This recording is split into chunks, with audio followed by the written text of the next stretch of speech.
For those of you who are still new to the Transformers franchise, let me give you a little bit of backstory here. In the original G1 cartoon series in the mid-80s, both the Autobots and Decepticons had several subcategory of characters. The Dinobots, the Combaticons, a whole bunch of little miniature teams that were still, fully functional Transformers more or less, but some of them actually formed combining groups, whereas a certain set of characters would mix all their parts together and they become a larger robot, which would, create a lot of havoc or do a lot of saving or things like that. Well, Mixmaster is a part of a sub-faction of Decepticons known as the Constructicons. The Constructicons were evil robots that were based on construction vehicles. Dump truck, cement mixer, payloader, backhoe, things like that. And so for 2009, we get to see the Constructicons fleshed out as live-action characters. The Constructicons were the first of their kind. Not only did they have a vehicle mode and a robot mode, but they also had a third alternate form which formed one part of 6 of a larger robot known as Devastator. For Transformers Revenge of the Fallen, both the Constructicons and Devastator make a welcome appearance. Mixmaster can't really do very much in vehicle mode, except that. That's really all he can do. Unfortunately, because of how he transforms, the concrete drum cannot rotate side to side. It's kind of a bummer, but okay.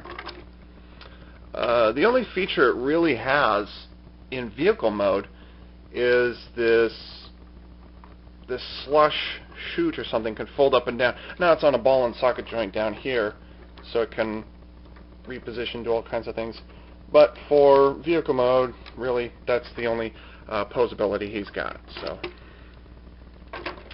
the side view mirrors are made of PVC, as is the ladder on the side over here.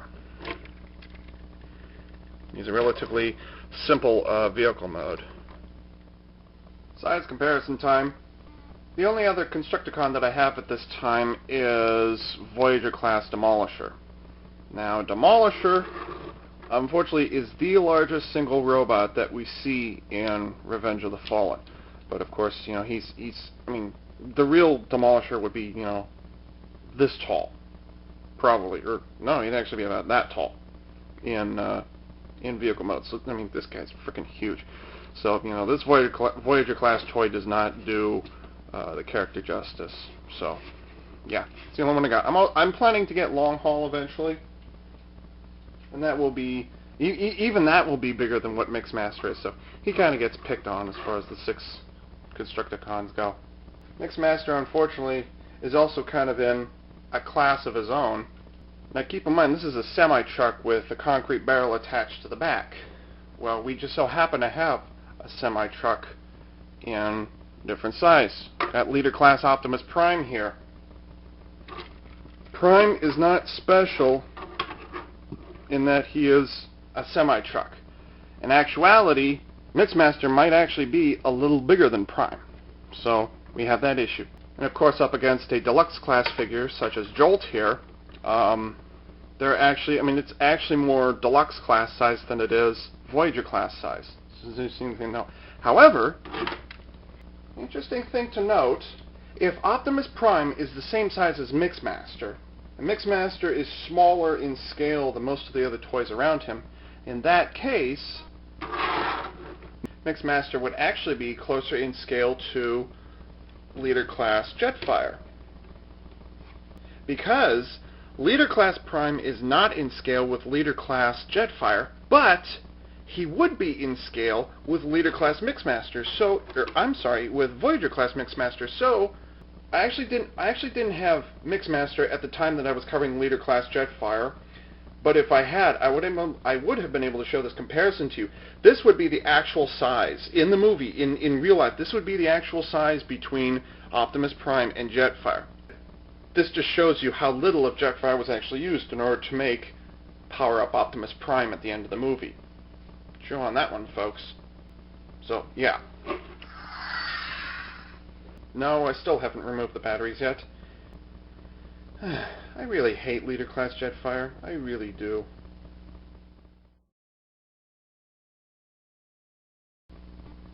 Look at this toy. Look at this thing. Just take a moment and admire the craftsmanship that is Takara Tomy and Hasbro. I don't say this very often. Kind of like Leader Class Optimus Prime. This thing is kind of, and I use the word loosely, of course. It's kind of, I don't know, gorgeous. As far as, you know, it's all those.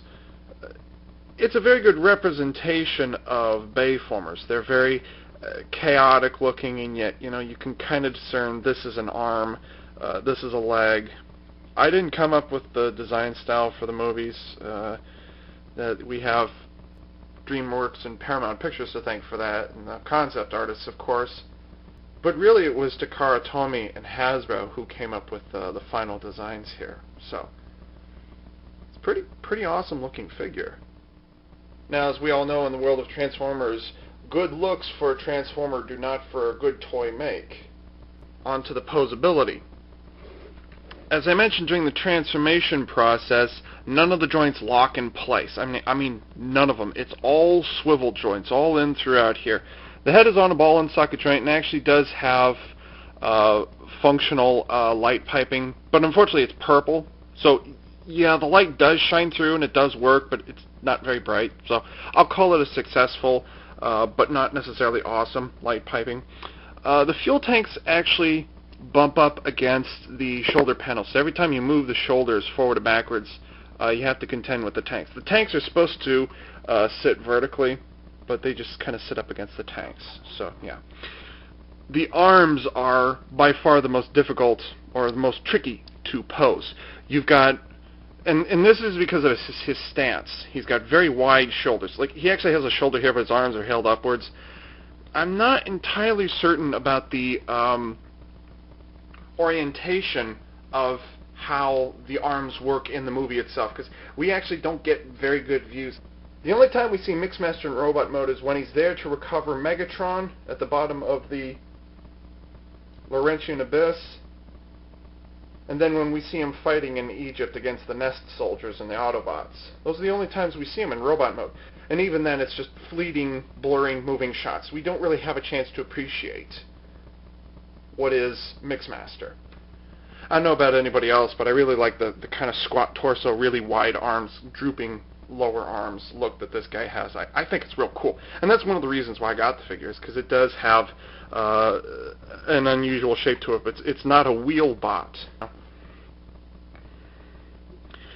So anyways, getting back to it, the shoulders, there's a couple of pivot points. There's the dark gray area.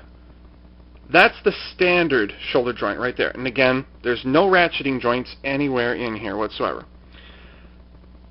And then there is a joint right here which allows it to tilt up and down. There's a joint here which lets it swivel forward and backwards, and I'll get into that in a moment here. There's a joint here that also allows it to tilt up and down, so it's actually kind of redundant to have those two. There's a swivel joint there which again twists the forearm forward and backwards. There's the elbow joint, twists in and out, excuse me, and then there is the other elbow joint which allows it to, sorry I can't show you, allows the arm to do this. And then there is, of course, his fingers. His fingers are made of PVC. Two of them are flexible, one are not. No, two of them are together and one of them is not.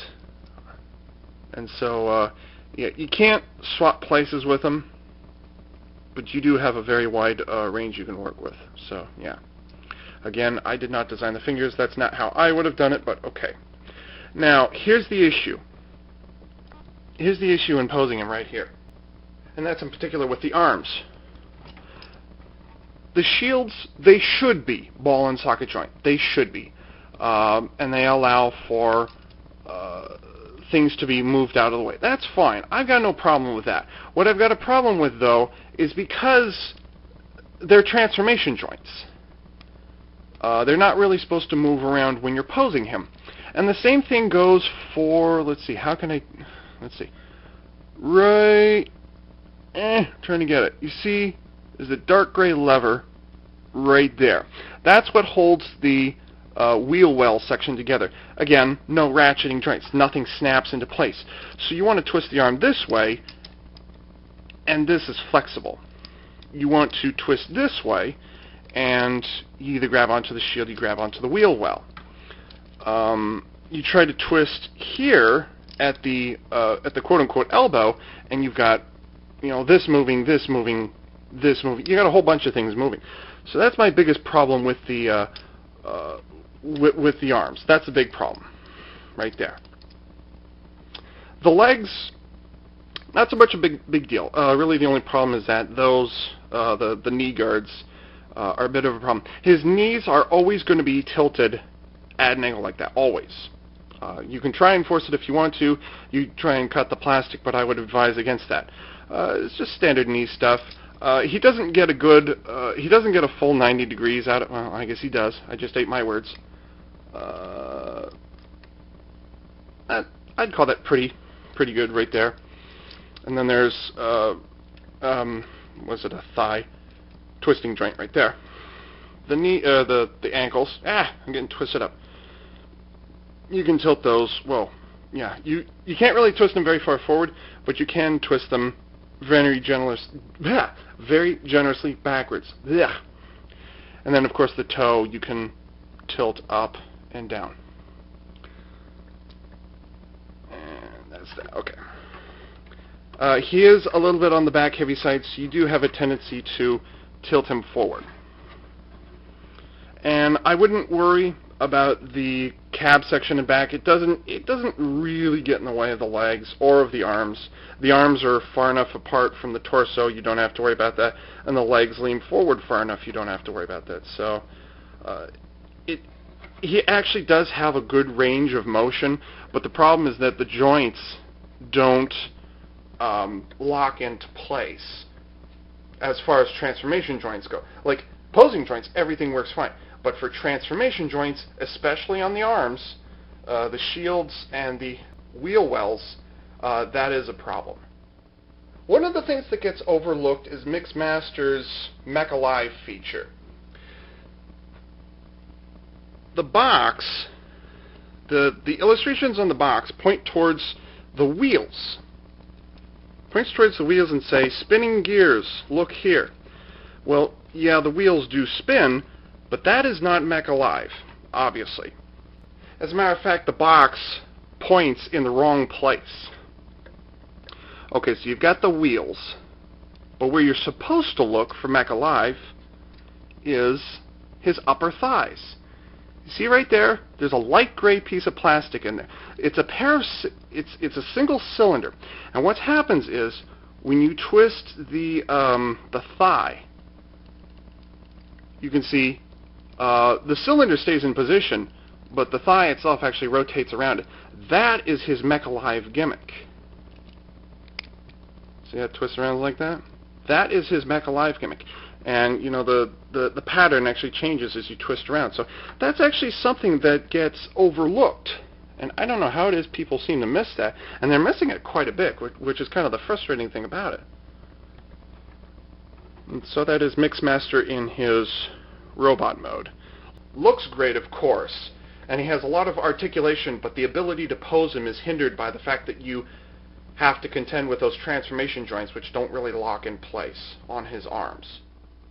On the box, Mixmaster is billed as a triple changer, an official triple changer.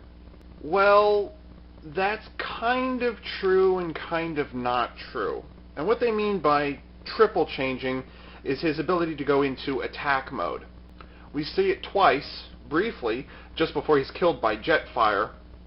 What he does, more or less, his attack mode more or less is this. And I don't quite know how he does it. He kind of jumps. His arms swing forward, and I'm not going to do a detailed repositioning of his arms, but basically what happens is his arms go forward like this, or he does a handstand. He kicks his legs up in the air, and then the cannon, well, I mean, the arms actually shift forward, so it actually forms shields on either side.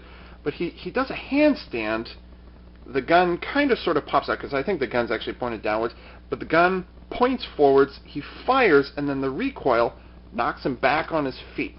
Now you see this particular procedure rather well just before Jetfire comes along and rah! However, it is the faults of the Voyager-class toy which lead you to a point where you can't actually do this. He's very back-heavy, and more to the point, his arms are not capable of flexing and twisting in a way that allow him to do a handstand. I tried it for about 20 minutes, and it's just not possible. His fingers can open up, but they're not really designed for a handstand. He's not really capable of supporting his own weight on his hands, on his arms. And that's just, like I said, if he had had more ratcheting joints, as I've complained many times now, this would not have been a problem. He might actually been able to do a handstand. But Takara Tomy and Hasbro decided that they were going to take advantage of the situation, gave him a bunch of swivel joints, and now we're stuck with an attack mode.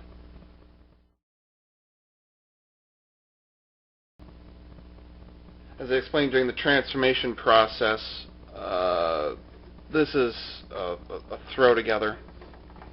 So, yeah. I really don't like attack mode. I think it's cool what he does in the movie, but it's such a mess. And the reason it's a mess is because you can't really pose with the arms. They're difficult to do.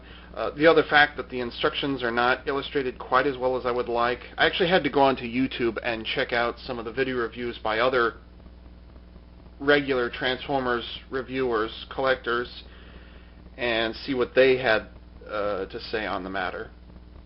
I would, at this point, don't even bother trying to pick them up, because the arms will start shifting downwards, and it's not cohesive. I mean, they tried to make a third mode out of it, and it didn't really work. Like I said, this is a throw together. What I did right here, you reach the halfway point, and you just kind of start messing around with it. That, to me, is not really a satisfying transformation, where they say you can go this far, and it's so complicated a transition, and it's not really a mode that you have to kind of come up with your own. That's not really what it's supposed to be at all. Now, if you'd had ratcheting joints in robot mode to allow him to do that handstand, that would have been cool. That would have been awesome. I would have loved that. No complaint whatsoever. But they decided to shoot for that third mode, which I didn't like, which I don't like. And that's where the Voyager-class toy fails, in my opinion, is because it tries to come up with a third mode where it doesn't have any space for it.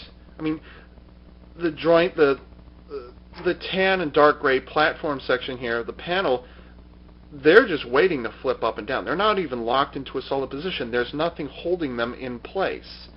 It's an obvious giveaway with the little peg right here was supposed to fit in the hole here, and it was supposed to roll around.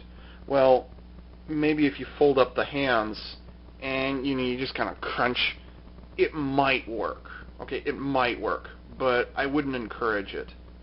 And I'm sure there's some MOCs out there where they actually did something like that, but for me, it's just, if you keep Mixmaster out of attack mode, you're not going to lose anything. It's just not worth it. It looks kind of like what it does in the movie, but just, no, it's not worth it. As I summarized in the text review on CollectionDX.com, Mixmaster looks good out of your hands and on a shelf.